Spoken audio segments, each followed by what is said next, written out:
إن الحمد لله نحمده ونستعينه ونستغفره ونؤمن به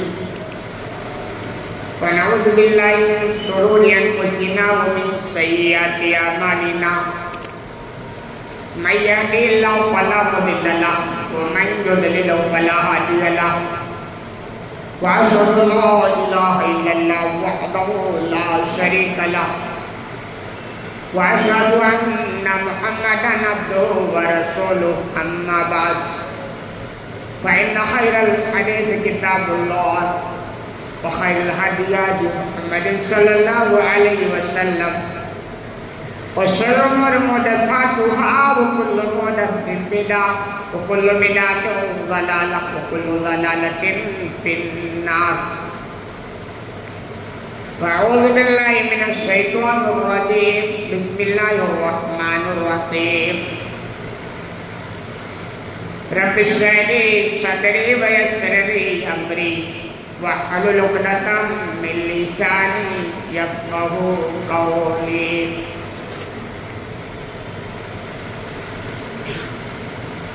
برادران اسلام، حاضرین جمعہ، دینی و ملی بھائیوں،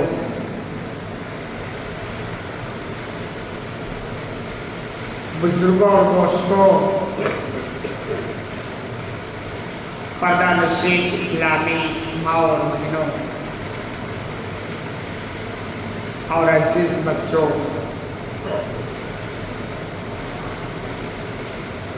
رمضان مبارک کا عظیم مہینہ ہم سے رخصت ہوا. فائدہ اٹھانے والوں نے الحمدللہ خوب فائدہ اٹھایا. یہ ان کی خوش نصیبی کی بات ہے. سونے والے بیچارے سوتے رہ گئے، یہ ان کے بد نصیبی کی بات ہے. اللہ سب کو صحیح سمجھ عطا فرمائے. برادران اسلام،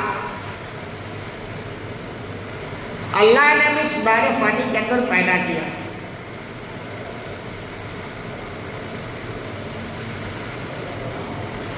اس دنیا کا کچھ کلچر کہہ لیجیے، نیچر کہہ لیجیے، ایسا ہے کہ جو بھی دنیا کے اندر آئے گا اس کا کوئی نہ کوئی دشمن اس دنیا کے اندر ضرور پایا جاتا ہے، پایا جائے گا. چاہے وہ کتنے ہی اعلیٰ اخلاق کا مالک ہو،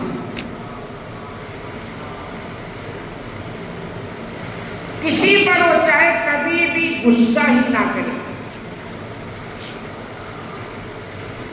کسی کا کچھ نہ دلائے، کبھی بھی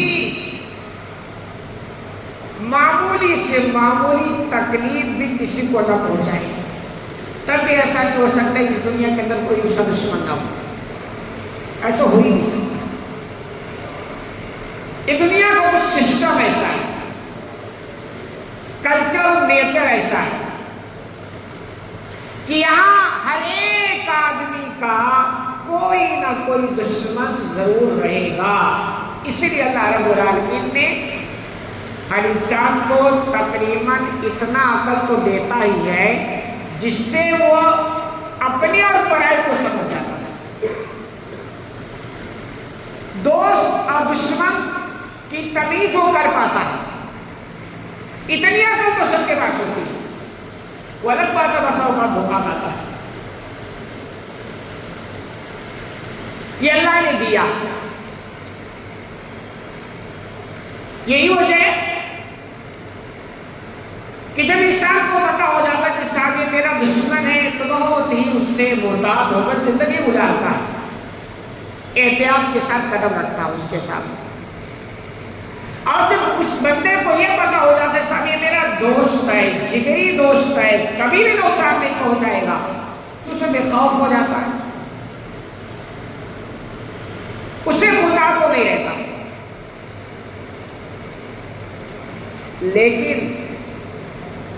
اللہ رب العالمین نے ہر انسان کو اتنی سمجھ نہیں دی ہے کہ اپنے ہر دشمن کو یہ جان سکے، یہ خوب اچھی طرح سمجھ. کچھ دشمنوں کو تو یہ پہچان جاتا ہے، جان جاتا ہے، لیکن ہر دشمن کو پہچان سکے یہ نہیں ہو سکتا. اب دنیا کے تم لکھتے ہیں فلاں کو تو میں اپنا دوست سمجھتا تھا لیکن وہ تو میرا سب سے بڑا دشمن نکل گیا. فلاں کو تو میں اپنا بڑا خیر خواہ سمجھتا تھا لیکن وہ تو میرا جانی دشمن نکل گیا. یہ مطلب پیمانہ یا یہ علم، یہ جانکاری ہر انسان کو مکمل طور سے نہیں، اسی لیے بسا اوقات کے دھوکہ کرتا ہے. اسی لیے اسلام نے جگہ جگہ رہنمائی کی ہے کہ صاحب یہ تمہارا دشمن ہے، یہ تمہارا دوست ہے. اس سے تمہیں ڈرنے کی ضرورت نہیں ہے اور اس سے تمہیں بہت محتاط ہو کر زندگی گزارنے کی ضرورت ہے، اس لیے کہ تمہارا دشمن جگہ جگہ صفات بیان کرتا ہے. مشرک کبھی تمہارا دوست نہیں ہو سکتا، غیر مسلم تمہارا کبھی دوست نہیں ہو سکتا. دل کا مریض آدمی کبھی بھی تمہارا دوست نہیں ہو سکتا ہے. حاسد آدمی کبھی بھی تمہارا دوست نہیں ہو سکتا ہے. ریاکار آدمی کبھی بھی تمہارا جگری دوست نہیں ہو سکتا ہے. اگر ہے تو دنیاوی طور پر مطلب پرستی تک وابستہ ہے. جس دن اس کا مطلب نکل جائے گا وہ آپ کو لات مار کر بنا دے گا.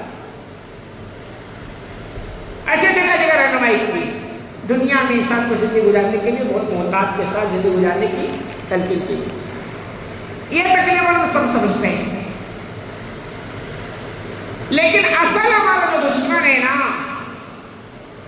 جس سے بہت غافل ہے، جس سے اکثر لوگ سمجھتے ہی نہیں ہے کہ ہمارا دشمن ہے، وہ جانتے کون ہے؟ ارے ایک کے پیچھے ایک لگا ہوا ہے، وہ ہے شیطان. یہ ہمارا سی دشمن ہے. ہمارا بھائی دشمن ہے کہ ہمارا کیا بگاڑے گا؟ بہت ہوگا ہماری گردن مار دے گا. ٹھیک ہے، ہماری دنیا کی اس کی آخر چلی گئی نا، اس نے مجھ سے زیادہ نقصان پہنچانے سے اپنے سے نقصان پہنچانے.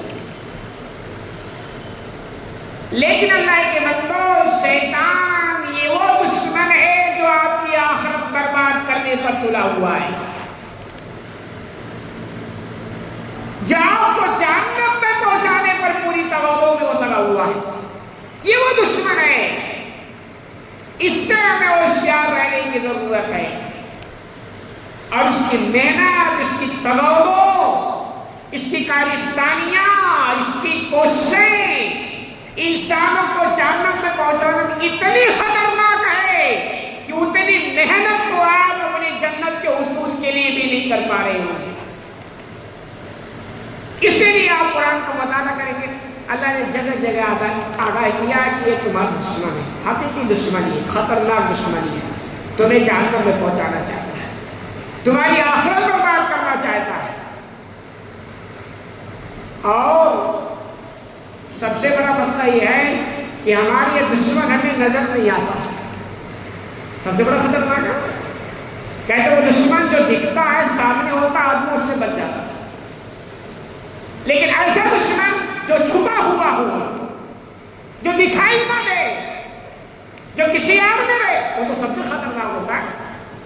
اس سے آدمی دھوکہ کھا جاتا ہے. تو یہ وہ دشمن ہے جو ہمیں دکھائی نہیں دیتا ہے.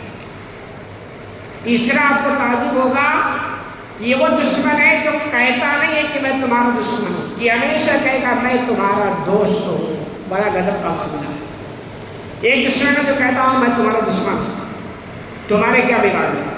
لیکن یہ وہ دشمن ہے جو کہتا ہے میں تمہارا دوست ہوں، میں سب سے بڑا تمہارا خیر خواہ ہوں. جب بھی آپ کے پاس آئے گا تو آپ کا بہت ہی ناصح بن کے آئے گا، خیر خواہ بن کے آئے گا. فائدہ پہنچانے والا بن کے آئے گا، مثالیں آپ دیکھیں، کیونکہ شیطان کے نام سے تقریباً پوری دنیا جانے واقف ہے، اور اگر وہ کہیں میں شیطان ہوں میری بات مان جاؤ تو پوری دنیا کوئی نہیں مانی گی، اس لیے وہ کبھی نہیں کہے گا میں شیطان ہوں، کہے گا میں تمہارا بڑا خیر۔ مثالیں آپ دیکھیں، سب سے پہلے بت پرستی کی جو ابتدا ہوئی ہے وہ نوح علیہ السلام کے قوم میں ہوئی۔ ود، سوا، یغوث، یعوق 5 لوگ ہیں، بڑی بزرگ ہستیاں تھیں اپنے زمانے میں۔ جب یہ لوگ دنیا سے چلے گئے تو شیطان کے پاس آیا اور کہا کہ بڑے اچھے لوگ ہیں، کئی اچھی بات ہے، یہ چلے گئے، ایسا کرو ان کے مجسمے بنا ڈالو، مجسمے بنا ڈالو گے تو ان کی زندگی سے تمہیں کچھ نصیحت، کچھ یاد ملتی رہے گی۔ کتنی اچھی بات ہے۔ اگر وہ یہ کہتا کہ میں شیطان ہوں اور میں چاہتا ہوں ان کے مجسمے بناؤ، بعد میں اس کی بندگی کرو، کوئی نہیں، اپنے آپ کو پیش ہی ایسا کیا کہ میں تمہارا کتنی اچھی بات کرتا ہوں، وہ انداز ایسا اختیار کرے گا کہ آپ کو لگے گا حقیقت اس سے بڑا خیر خواہ ہمارا تو کوئی ہے ہی نہیں، اتنا خطرناک دشمن ہوتا ہے۔ چنانچہ لوگ آگے اور مجسمے بنا ڈالے، وہ نسل گزر گئی، باپ والوں سے کہا یار تم نے تو بڑا گڑبڑ کر دیا، تمہارے باپ دادا جو تھے اس کی بندگی کرتے تھے، تمہیں کیا ہو گیا؟ اور بندگی شروع۔ کتنے خطرناک چال سے آیا اور شرک تک پہنچایا اور جہنم میں پہنچانے کی کوئی کوشش کی۔ اور آپ کو تعجب ہوگا کہ وہ دشمن ہے نا، کبھی ہار تو مانتا ہی نہیں جلدی ہے، کبھی یہ تھکتا ہی نہیں جلدی ہے۔ جی ہم جیسے لوگ تھوڑی محنت کرتے، نماز روزہ کرتے، دعائیں کرتے نہیں، کہتے اب ہمارے بس کی بات، ہماری تو سنتا ہی نہیں۔ یہ وہ بندہ ہے، یہ وہ شیطان ہے، یہ وہ دشمن ہے، اتنی خطرناک محنت کرتا ہے کہ اس کی محنت ہے اور اس کا وہ تعجب نہیں۔ ایک اور مثال آپ دیکھیں، نبی کریم صلی اللہ علیہ وسلم نے جب مکہ کے اندر نبوت کا اعلان کیا تو مکہ کے اندر قرآن مچا تھا اور گھروں کے اندر پھٹے بھی ہو رہے تھے۔ لوگوں نے کہا اس سے کیسے ہمیں نجات ملے گی، ایک میٹنگ بلائی گئی، میٹنگ ہو رہی تھی، اس دوران بھی شیطان ایک دم بزرگ شخص میں لبادہ ہوتا ہے، یعنی ایسا بھولیا بنا کر آیا کہ میں تمہارا سب سے بڑا خیر خواہ ہوں۔ یہ آپ دھیان رکھنا، کبھی بھی وہ نہیں کہے گا میں تمہارا دشمن ہوں یا میں شیطان ہوں، بڑا خیر خواہ ہوں۔ مشورے ہونے لگے تو بزرگ بن کے بیٹھا تھا اور لوگوں میں رہتا یہ تو بہت اچھا آدمی ہے، سارا نکالتا گیا نکالتا۔ جب وہ آپ نے کہا ایک ہی حل ہے کہ قبیلے سے ایک آدمی لیا جائے اور ان کے گھر کا گھراؤ کیا جائے اور ایک ساتھ ان پر حملہ کر دیں، کام تمام ہو جائے، اور ان کا گھر میں کس کس سے بدلا لے گا۔ اس وقت جس نے القول ما قال الفتى، بس جواب کی دل سے دیکھیے مطلب کتنا خیر خواہ ان کا بن کے آئے۔ غزوے جب بدر پیش آئی تو بھی وہاں آیا تھا اور مکہ والوں کو ٹینشن نہیں، ہم تمہارے ساتھ ہیں۔ علیہ بیان کرتے لکھتے ہیں کہ جب جنگ ہوئی اور غزوہ بدر میں تو فرشتے اترے تھے، اس ابلیس نے فرشتوں کو اترتے ہوئے دیکھا اور اب چکر ہو گیا۔ لوگوں نے کہا تم کہاں جا رہے ہو؟ تم نے کہا ہم تمہارا ساتھ دیں گے، تو اس نے کہا جو میں دیکھتا ہوں وہ تم نہیں دیکھتے۔ لیکن یہ کیوں ہمیشہ خیر خواہ بن کے آتا ہے انسانوں کے پاس ہوتا ہے؟ یہی وجہ ہے کہ اللہ رب العالمین نے جب آدم علیہ السلام کو بنایا اور فرشتوں سے کہا سجدہ کرو، تو سارے فرشتے سجدہ کر دیے۔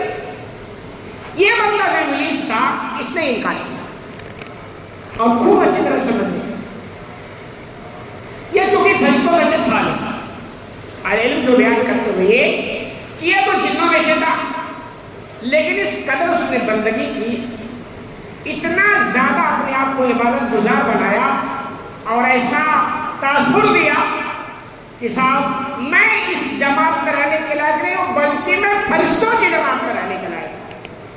بہرحال حالات ایسے جب آئے تو اللہ رب العالمین نے اس کو فرشتوں کی جماعت میں شامل کر دیا. مطلب یہ نہیں کہ اللہ دھوکہ ہے، اللہ دھوکہ نہیں کھاتا، اللہ دھوکہ نہیں کھاتا. بہرحال فرشتوں کی جماعت میں شامل کر دیا. تو بسا اوقات کیا ہوتا ہے اللہ ایسے حالات بناتے ہیں کہ جس سے چھڑائی ہو گئی. چنانچہ اللہ نے آدم علیہ السلام کو بنایا اور فرشتوں کو کہا تم سجدہ کرو، چونکہ یہ فرشتہ تھا ہی نہیں. یہ عبادت کیا تھا اپنے آپ کو یہ درجہ حاصل کرنے کے لیے، لیکن اس کے اندر کبر و غرور بھرا تھا، حسد جلن بھری ہوئی تھی. جب سجدہ کرنے کا وقت آیا تو اس نے انکار کر دیا، اور انکار کرنے کی وجہ یہی تھی کہ وہ متکبر تھی. اور اس کے بعد صاحب اس نے کہا قال ارأيتك هذا الذي كرمت علي لئن أخرتني إلى يوم القيامة لأحرقن ذريته إلا قليلا. اس نے کہا اللہ تم نے اس کو میرے اوپر فوقیت دے دی، یعنی آدم کو مجھ سے اونچا بنا دیا، یہ گاڑی نہیں چلی. اور اب تو مجھے کیا کر قیامت تک کے لیے مہلت دے دے تو میں ساری محنت ان کی ذریت پر لگاؤں گا اللہ قلیلا مگر چھوڑ. یعنی وہاں سے دشمنی شروع ہو گئی. تو یہ کہ اللہ رب العالمین دنیا والوں کو بتانا چاہتا کہ دیکھو اللہ دھوکہ نہیں. اللہ اگر وہی کام کر کے کہہ دیتا کہ صاف سجدہ سب کر لیں گے لیکن یہ نہیں کرے گا تو یہ تو کوئی بات نہیں. کوئی ثبوت چاہیے نا، کوئی دلیل چاہیے نا. اب کوئی بچہ ہمارے مدرسے میں ایڈمیشن کیا اور میں کہوں صاحب تمہارا ایڈمیشن نہیں ہوگا تو تم اس لائق نہیں ہو، لیکن اس کا یہ مطلب تھوڑا کہ آپ اس کو امتحان میں بیٹھنے دیں. بھائی دلیل چاہیے، ثبوت چاہیے نا. تو ایسے اللہ نے حالات بنائے اور اس نے انکار کیا، اور انکار تکبر اور گھمنڈ کی وجہ سے، اور کوئی وجہ نہیں. تو اس سے چیز یہ ملتی ہے کہ شیطان ہمارا کھلا ہوا دشمن ہے، ازلی دشمن ہے، اور اس سے بڑا خطرناک دشمن کوئی ہمارا ہو ہی نہیں سکتا ہے. اور یہ دشمنی صرف حسد اور گھمنڈ کی وجہ سے. تو حسد اور گھمنڈ یہ کس کے لیے کرے؟ یہ شیطان ہے. اس لیے اللہ کے بندو اب کتنی بھی یہ باتیں کریں، کتنے بھی روزے رکھے ہو، لیکن اگر یہ بیماری آپ کی ختم نہیں ہوگی گھمنڈ اور حسد تو پھر ابلیس جیسا انجام ہو سکتا ہے. یہ اللہ نے کیوں یہ ساری باتیں بیان کی؟ اس لیے بیان کیا ہے کہ عبادتوں سے تمہارے گھمنڈ کا علاج ہونا چاہیے، عبادت سے تمہارے حسد کا علاج ہونا چاہیے، ورنہ ابلیس سے بڑھ کے تو بیمار میں گزار نہیں بن سکتے ہو. لیکن انجام حسد اور گھمنڈ کی وجہ سے وہی ہوتا جو تم نے دیکھا. تو اگر حسد اور جلن ابلیس کے اندر ہے تو اس کا انجام ہو گیا، اور اگر وہی حسد اور جلن ہمارے اندر بنا پڑا ہو تو پھر ظاہر سی بات ہم جنت میں کیسے جا سکتے ہیں؟ سوال ہی نہیں بنتا ہے، کوئی تک ہی نہیں بنتی ہے. اس لیے یہ شیطانی صفت ہے کہ آپ کے اندر گھمنڈ ہو اور آپ کے اندر حسد، یہ ایمانی صفت نہیں ہے. اس لیے اپنے حسد اور جلن اور کینہ اور کبر اور گھمنڈ کا علاج کرو. اگر نہیں کرو گے تو انجام خطرناک ہو سکتا ہے. چنانچہ اللہ نے جواب دیا کہ ٹھیک ہے تو گمراہ کر. قال اذا فمن تبعك منهم فإن جهنم جزاؤكم جزاء موفورا. کہا ٹھیک ہے جاؤ تمہیں کہو، جتنے لوگ تمہاری اتباع کریں گے میں سب کو اٹھا کے جہنم میں ڈال دوں گا، اور یہ ان کا پورا پورا بدلہ ہوگا. یعنی جتنی شرارت اتنی سزا، جتنی بدمعاشی اتنی سزا، زیادہ نہیں دوں گا. لیکن جو بھی تمہارے متبع ہوگا، پیروکار بنے گا، میں سب کو اٹھا کے جہنم میں ڈالوں گا. اللہ نے تو کہا، اللہ نے اس لیے کہا کہ اللہ رب العالمین کسی کا محتاج نہیں ہے. اگر ہم روزہ نہ رکھیں پورے مہینے، اللہ نے لیا رمضان کبھی نہ رکھے تو اللہ کا کیا بگڑے گا؟ ہم اللہ سے ناراض ہو رہے ہیں، اللہ کا کیا بگڑے گا؟ ہم اللہ کے مسجد سے اٹھ کے چلے جائیں، اللہ کو کیا بگڑے گا؟ ہم پوری زندگی اللہ کی مخالفت کرتے ہوئے زندگی گزارے، اللہ کے کچھ نہیں بگڑے گا. تو اللہ نے اس کے جواب میں کہا یار تو کتنی بھی محنتیں کر لے، جائے تو ہمارا کوئی بگڑنے والا نہیں. ہمارا تو سب کا فیصلہ ہے. جو رسول کا پیروکار بنے گا, جو ہمارے قانون کے مطابق زندگی گزارے گا, صاف سب جگہ میں جنت ہے. اور جو تیری اتباع کرے اٹھا کر کے ہم سب کو جہنم میں ڈال دے گا. تو یہ کبھی انسان غلط فہمی میں مبتلا نہ ہو کہ اتنے لوگ جہنم میں کیسے چلے جائیں گے. اللہ رحم کرے گا اور جنت میں ڈال دے گا. کبھی ہوتا نا دنیا والے قانون بناتے ہیں اور دیکھتے ہیں یہ قانون کے خلاف تو اکثریت ہی ہے, اس کو ہم فالو نہیں کر سکتے, پھر ان قانون کو ہٹا دیا جاتا ہے, احتجاج ہو کر ہٹا دیا جاتا ہے نا. کیا ان کو ہوتا ہے اگر قانون نہیں ہٹاؤ گے تو ہماری کرسی گئی, اگلا الیکشن میں ہمیں سیٹ نہیں ملے گی, یہ ان کو پتا ہے, یہ ان کی کمزوری ہے. اللہ دنیا والوں کو بتاتا ہے کہ تم نے ہمیں ووٹ دے کر ہماری بادشاہت نہیں بنائی ہے. شیطان کو بھی پیغام دیا, کوئی ہمارا فرق نہیں پڑتا ہے, تم گمراہ کرو, جو بھی تمہارے گمراہی کے پیچھے چلے گا سب کو جہنم میں ڈالے گا. لیکن اللہ نے ہمیں آگاہی دیا ہے, یہ ساری باتیں بتائی کہ دیکھیے یہ اسلام ہے, یہ احسان ہے, یہ ذمہ داریاں ہیں, یہ اخلاق ہے, یہ رسول جائیں گے, اور ساری باتیں, یہ ساری باتیں ہمیں بتا. اس کے باوجود بھی اگر ہم شیطان کے پیروکار بنتے ہیں تو ہم جہنم میں جا سکتے ہیں, کوئی بھائی اور اللہ کو کچھ بھی کرنے والا نہیں. چنانچہ اللہ نے اس کو قیامت تک کے لیے مہلت دی, اور اس نے قیامت تک کے لیے مہلت مانگا تھا. اس نے کہا ربی انذرنی الی یوم یبعثون قال فإنک من المنذرین الی یوم الوقت المعلوم. اس نے کہا پروردگار مجھے قیامت تک کے لیے مہلت دے. ٹھیک ہے, میں اتار دیا گیا, میں تیرا نافرمان ہو گیا, تیرے دربار سے نکال دیا گیا, کوئی بات نہیں, لیکن میں نے محنت تو کی ہے, مزدوری تو ملنی چاہیے, تو مجھے قیامت تک کے لیے مہلت دی. اور کتنی اچھی بات ہے, مہلت تو مانگی صرف اس لیے کہ قیامت تک جتنے انسان آئیں گے سب کو بہکانے میں لگا رہوں گا. جتنے انسان آئیں گے سب کو میں بہکاتا ہوں. آپ کہاں سو رہے ہیں؟ پتہ ہے آپ جتنی محنت دیندار بننے کے لیے نہیں کرتے ہیں, اس سے زیادہ شیطان محنت کرتا ہے آپ کو بددین بنانے کی, اور آپ کو ہوش نہیں ہے, آپ کو خبر ہی نہیں ہے. قیامت تک کے اس نے مہلت مانگی کہ جتنے انسان, یعنی اس کی پوری کوشش ہے کہ میں انسانوں کی اکثریت بھاری تعداد کو جہنم میں پہنچاؤں. اور اس نے کہا بھی تھا تھوڑے لوگ ہوں گے جن پر ہمارا بس نہیں چلے گا, اور اللہ نے اس کی وضاحت بھی کی ہے کہ وہ مخلص لوگ ہوں گے, جو اخلاص والے ہوں گے, ان پر شیطان کا بس نہیں چلے گا. مخلص لوگ یعنی کوئی بھی کام کریں گے نا تو اللہ ہی.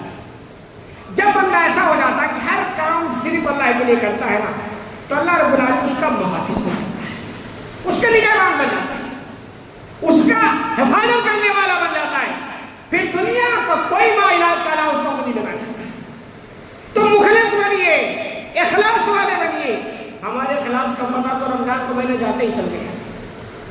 میں اتنا زور دیا کہ اللہ کے بندے اس مہینے میں کم از کم 5 وقت کے نمازی تو بن ہی جانا. عید کا 4 بازار آیا اور فجر کی نماز پڑھی اور ظہر میں مسجد خالی. یہ ہوا کیا؟ یہ وہی شیطان ہے. کہا اپنے جس کے پیچھے جو شیطان لگا تھا کہ 1 مہینہ بہت آرام کر لیا, ہم تمہیں چھوڑنے والے ہیں, ہم تو تمہیں جہنم میں پہنچا کے چھوڑیں گے. اس ابلیس اپنے بہادری زبان سے کہہ رہا ہے, کیسے تھوڑا چھوڑ دیں گے.